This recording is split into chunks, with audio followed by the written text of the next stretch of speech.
Hello friend, good morning. मैं Amarinder sir, type class 10 पर आप सभी का स्वागत करता हूँ। दोस्त, आज मैं आप लोग के बीच वेब ऑप्टिक्स का ही एक टॉपिक लेकर आया हूँ दोस्त।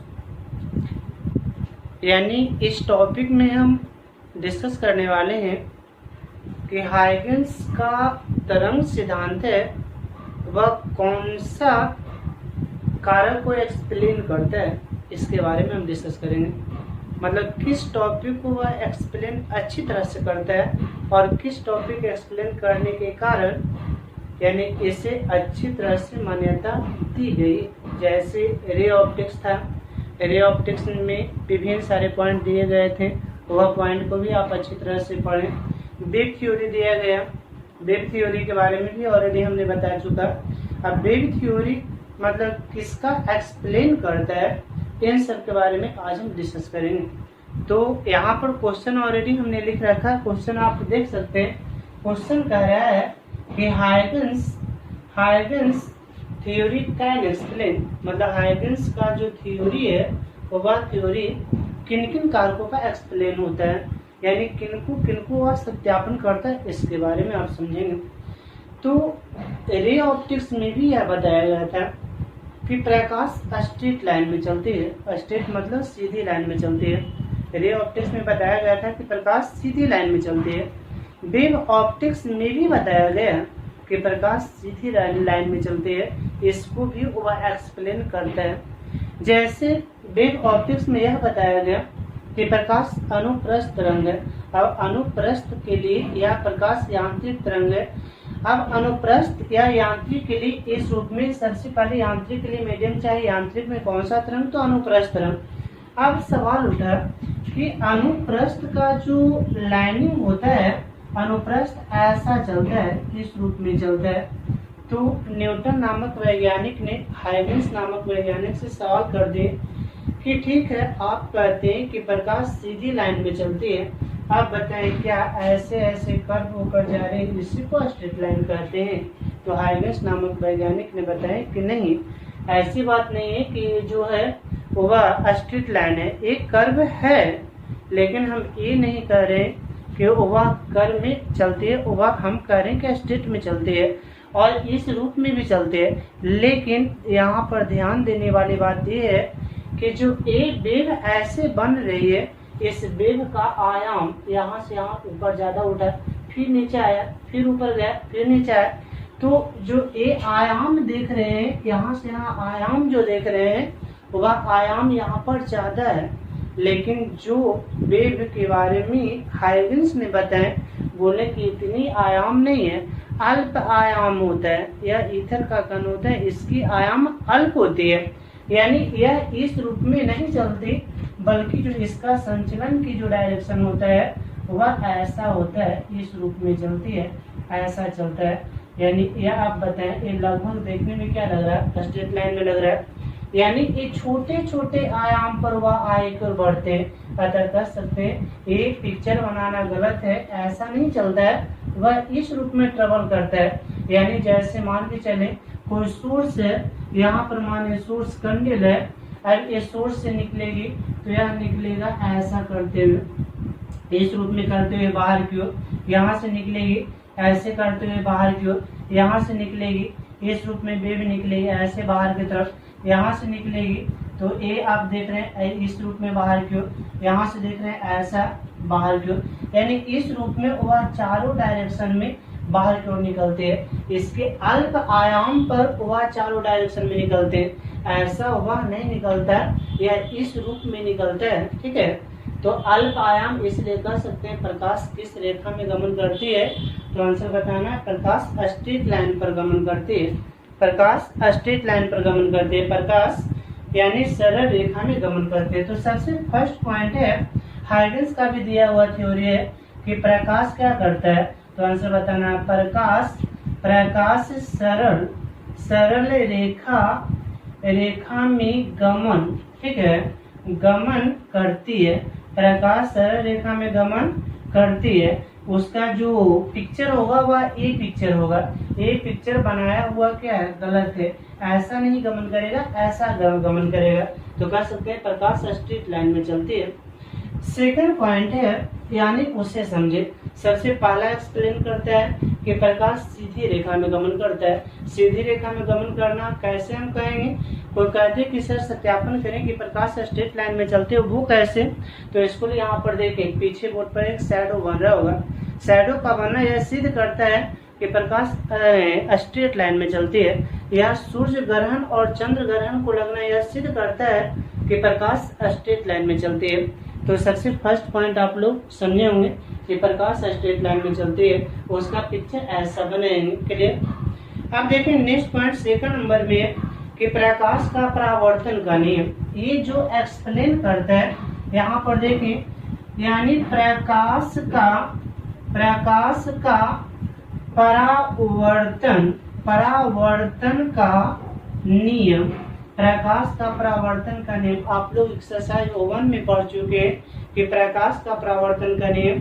प्रकाश का परावर्तन का नियम क्या होता है, तो प्रकाश का परावर्तन का नियम उसमें ऐसा होता है जैसे, यानी इस रूप में मान के चले कोई रिफ्लेक्टिव सरफेस है, इस पर ऐसे प्रकाश आती है, टकराने के बाद पुनः वापस लौट जाती है अपने ही मीडियम में। आप लोग पढ़ चुके होंगे कि जिस मीडियम से आती है उसी मीडियम में यदि वापस लौट रही है, इसका मतलब है कि दोनों की वेलोसिटी सेम होगा। आने वाला प्रकाश का वेग और जाने वाला प्रकाश का वेग आपस में बराबर होगा। यानी यह कब, क्यों, क्योंकि सेम मीडियम है। इधर हवा तो इधर हवा। यदि इस पर हम लंब डाल दें, इस पर यदि सरफेस पर नॉर्मल लंब डाल दें, तो एक कोण आई और एक कोण क्या आर। तो न्यूटन ने सिर्फ बता दिए थे अपना नियम में कि कोण आई और कोण आर बराबर होता है, लेकिन सत्यापन करके नहीं बताए थे। लेकिन यह थ्योरी यानी हाइगन्स का तरंग सिद्धांत है, वह उसे सत्यापन प्रूव करके बताता है। इसीलिए इस थ्योरी को न्यूटन से ज्यादा मान्यता दिया गया। अतः यह प्रकाश के परावर्तन का नियम सत्यापन करता है। ठीक है, परावर्तन का नियम सत्यापन करता है, यानी सत्यापन करता है, परावर्तन का नियम को सत्यापन करता है। परावर्तन का नियम क्या होता है, तो कोण आई इक्वल टू कोण आर, कोण आई इक्वल टू कोण आर, और दूसरा आपतित किरण, परावर्तित किरण तथा विलंब तीनों एक पॉइंट पर होते हैं। यह परावर्तन का रूल है और यह परावर्तन का नियम का लागू करता है। तो प्रकाश का परावर्तन का नियम सत्यापन कौन करता है, कौन, हाइगन्स का वेव थ्योरी। यह इससे सत्यापन होता है। सत्यापन होता है क्या, कोण आई इक्वल टू कोण आर। आप ऐसा लिख सकते हैं शॉर्ट में कि कोण आई इक्वल टू कोण आर, यहाँ दिख रहा है, तो यहाँ पर आप शॉर्ट में कर सकते हैं कि कोण आई इक्वल टू कोण आर। ये सत्यापन करके बताता है कोण आई इक्वल टू कोण आर। अब इसके बाद नेक्स्ट पॉइंट समझेंगे, तीसरा नंबर, यानी प्रकाश का अपवर्तन, प्रकाश का अपवर्तन का नियम। ठीक है, अपवर्तन का नियम का सत्यापन करता है, यानी परावर्तन का नियम का भी सत्यापन करता है और प्रकाश के अपवर्तन का नियम का भी सत्यापन करता है। प्रकाश का परावर्तन और प्रकाश का अपवर्तन दोनों नियम का सत्यापन करता है। आप अपवर्तन का नियम क्या होता है, तो पढ़ चुके हो कि म्यू बराबर sine i by sine r, mu बराबर sine i by sine r. इसे स्नेल का नियम भी कहा जाता है।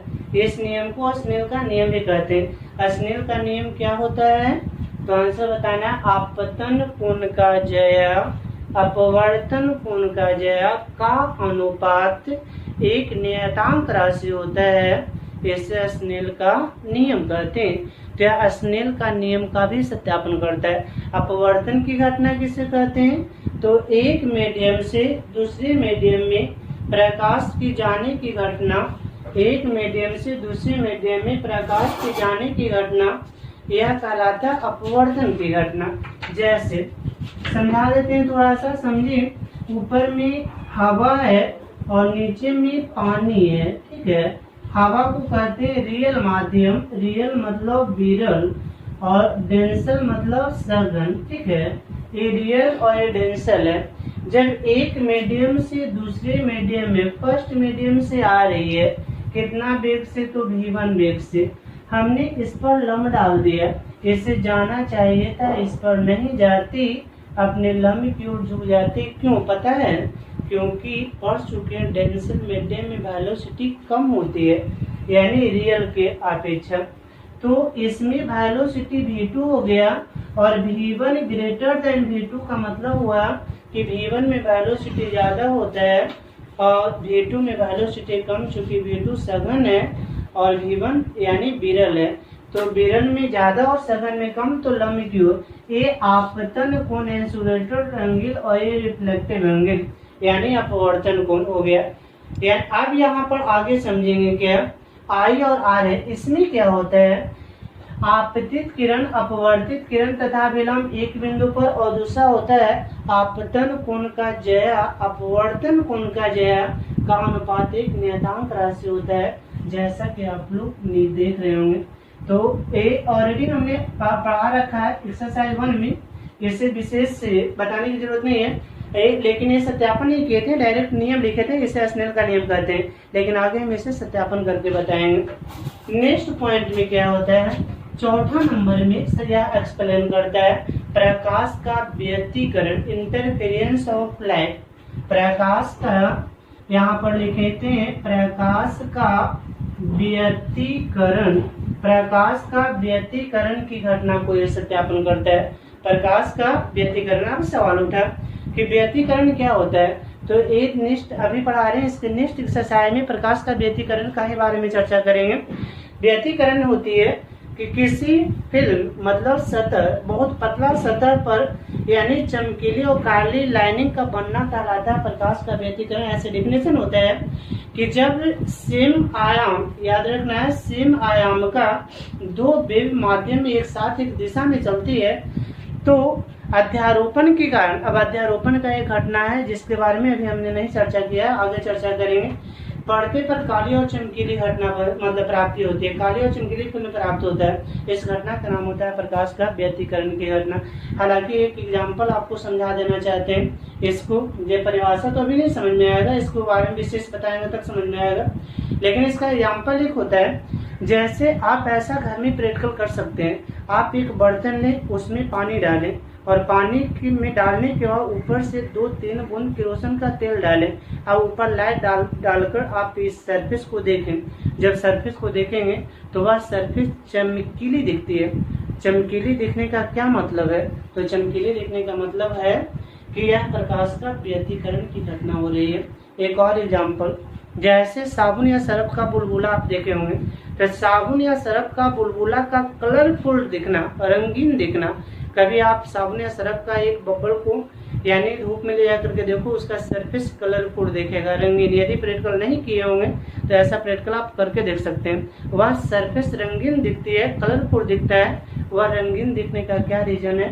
तो प्रकाश का व्यतिकरण की घटना होती है। इसके बारे में विशेष चर्चा आगे हम करेंगे। तो यह व्यतिकरण का व्याख्या करता है, लेकिन रे ऑप्टिक्स व्यतिकरण का व्याख्या नहीं करता है। एक और है, नेक्स्ट पॉइंट है कि प्रकाश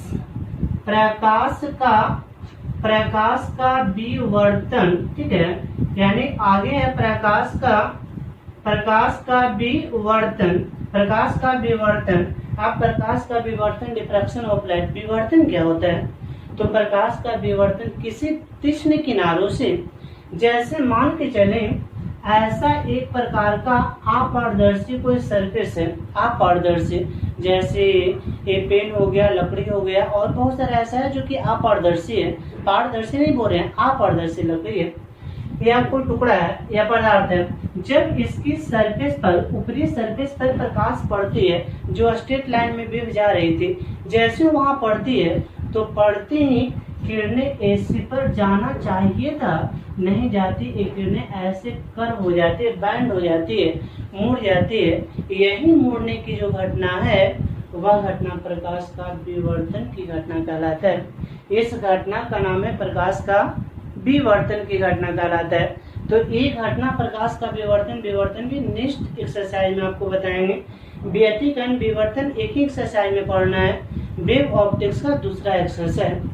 अब नेक्स्ट पॉइंट है, तो ये कहलाया क्या? तो प्रकाश का विवर्तन, इसमें भी काली चमकीली रेखा बनता है, लेकिन इसमें सभी रेखा की चौड़ाई बराबर नहीं होती, लेकिन व्यतिकरण में सभी रेखा की चौड़ाई बराबर होती है, इतना ही अंतर होता है। नेक्स्ट पॉइंट है, अगला पॉइंट वह पॉइंट है, यानी नेक्स्ट है प्रकाश का ध्रुवण। ठीक है, प्रकाश का ध्रुवण की घटना, प्रकाश का ध्रुवण की घटना। अब प्रकाश का ध्रुवण क्या होता है?